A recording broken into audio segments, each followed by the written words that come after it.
Dave, congratulations, 6 wins in a row, county's best winning run since 2008. That was a promotion season, by the way.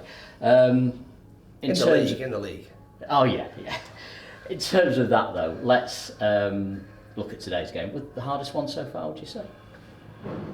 Tough game. Tough game on the back of a Saturday week. Tough game because the expectation rises in the fact that you've won 5 games on the bounce. Tough game in the fact you're playing somebody that came here last year and put in a performance that got them a 0-0. So lots of and a tough game because you're playing against a decent team.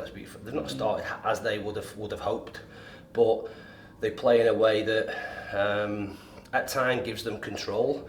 And when you jump to try and hold that control, then they can hurt you in areas. So you have to be wary. So yeah, we knew today it'd be hard. All the games are hard. Sometimes they just are made or look easier because of consequences or moments that happen within a game. We didn't get them moments in the first half, so there becomes that increased frustration. And it had lots of similarities to what happened last time. We won 5 on the bounce. So credit to the players for digging in, credit to the ones who came on who sort of switched that momentum a little bit and gave us a different threat, and to go and, like I say, win the game in the manner that we did. And then the pleasing bit was then to really show, we always show commitment, but that added commitment to see the game through and put our bodies on the line to make sure the ball didn't get anywhere near our goal was probably the most pleasing thing of the day. I don't think anyone was surprised to see 0-0 at half time, but early in the second half, Ben's made a terrific double save, hasn't he? And that almost seemed to suck the wind out of their sails a little bit, didn't it? A little bit. So listen, football's always about moments. So we have that moment in the first half where Tanto goes through, his touch sort of takes him wide, and he doesn't put it on, or Louis can't quite get there. If his touch takes him in, he's in on goal, then that's a different scenario. Double really. Fraser made a mistake, poor mistake, back pass that doesn't get there. Ben then makes the save and it comes back. I'm not sure what happened with the second one, to be fair. I was more infuriated by Fraser's mistake, so I'll need to have a look at that.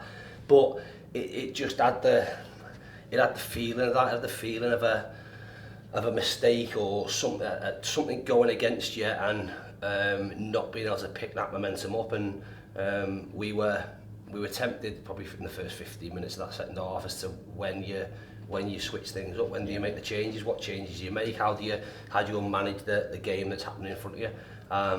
So certainly that did, and like I say, and the changes in terms of being able to play into Woods and have, I suppose, still the aerial threat and the forward playing threat and still have the threat of pacing behind was a good combination and one that worked in this instance.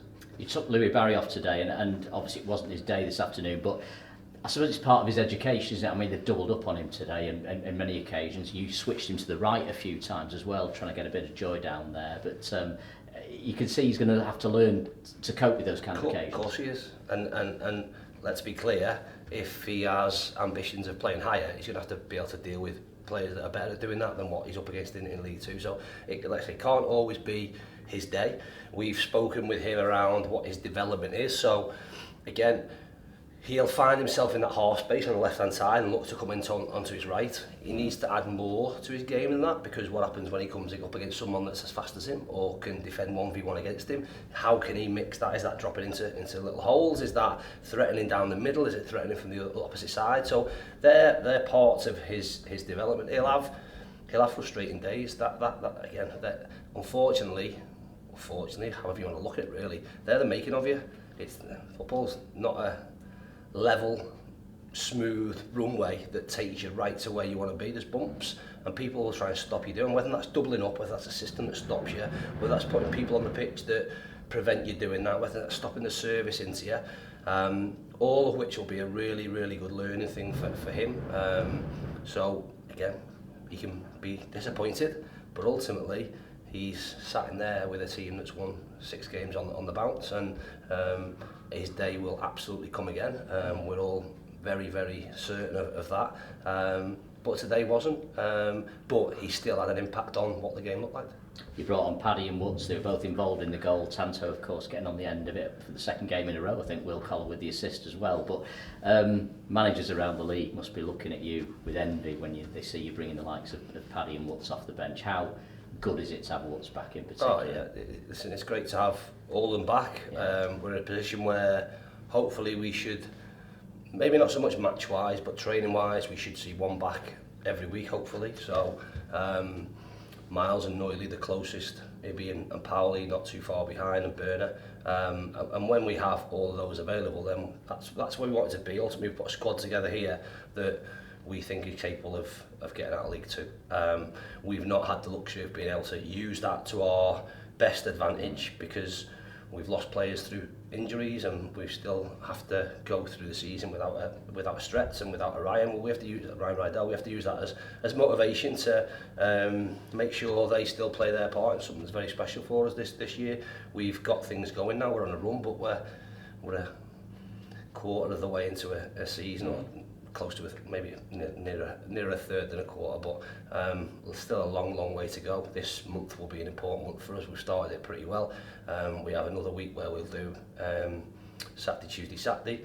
They're the ones that become important, especially the Tuesday night and the back end of that Saturday one. So we need to keep this momentum going, try while we are in this vein to pick up as many wins as we can, and if we do that, we'll be in a healthy position. Ethan Pye's been terrific in recent weeks, but came off with his right ankle obviously heavily strapped tonight. What's yeah, it wasn't his ankle wasn't strapped, to be fair. His boot was strapped because his lace snapped, but then he got a pain in his ankle, so we're hoping it's just a kick. He hopefully will be fine, but we have to see where he is. I think, listen, Ethan got lots of plaudits last week. I think there's a bit of a few moments today, as you would say, that you would expect from a young player, especially when you're playing repetitive games. He played repetitive games last year, but at a national league level. When you're playing repetitive football league games, it's a different challenge. So we'll expect little dips, and we'll expect little lapses in concentration and bad decisions. But we hope that he's fine.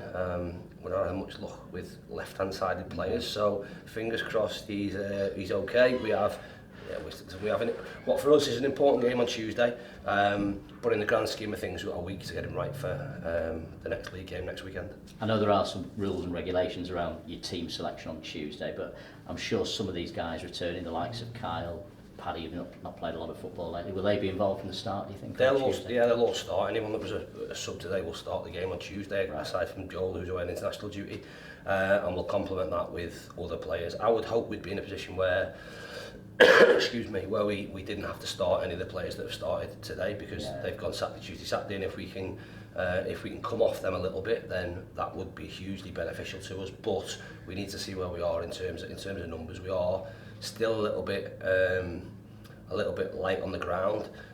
What we want to do is make sure that as we're getting players back, we are on the other end losing players. So we need to manage what we're doing with them, because it is an important time of the season with the amount of games. They do come thick and fast, and like I say, being in a good run means that you have the opportunity to maximise the points tally you can pick up. 6 wins in a row, second in the league, and a point off top spot. It's a good night, isn't it? Yeah, it's always good when you win. Like I've said previously, unfortunately our lives are dictated to by what happens on a Saturday and a Tuesday, and they're far easier lives to live when you are winning on a Saturday and Tuesday. So listen, enjoy your wins. I'm sure all of our supporters will enjoy their weekend a lot better if we'd not got the result that we wanted, and we quickly recover and move on to Tuesday and see what that brings, and further down the line. Magic. Thanks for your time. Cheers, John. Cheers. Thank you. Thanks, mate.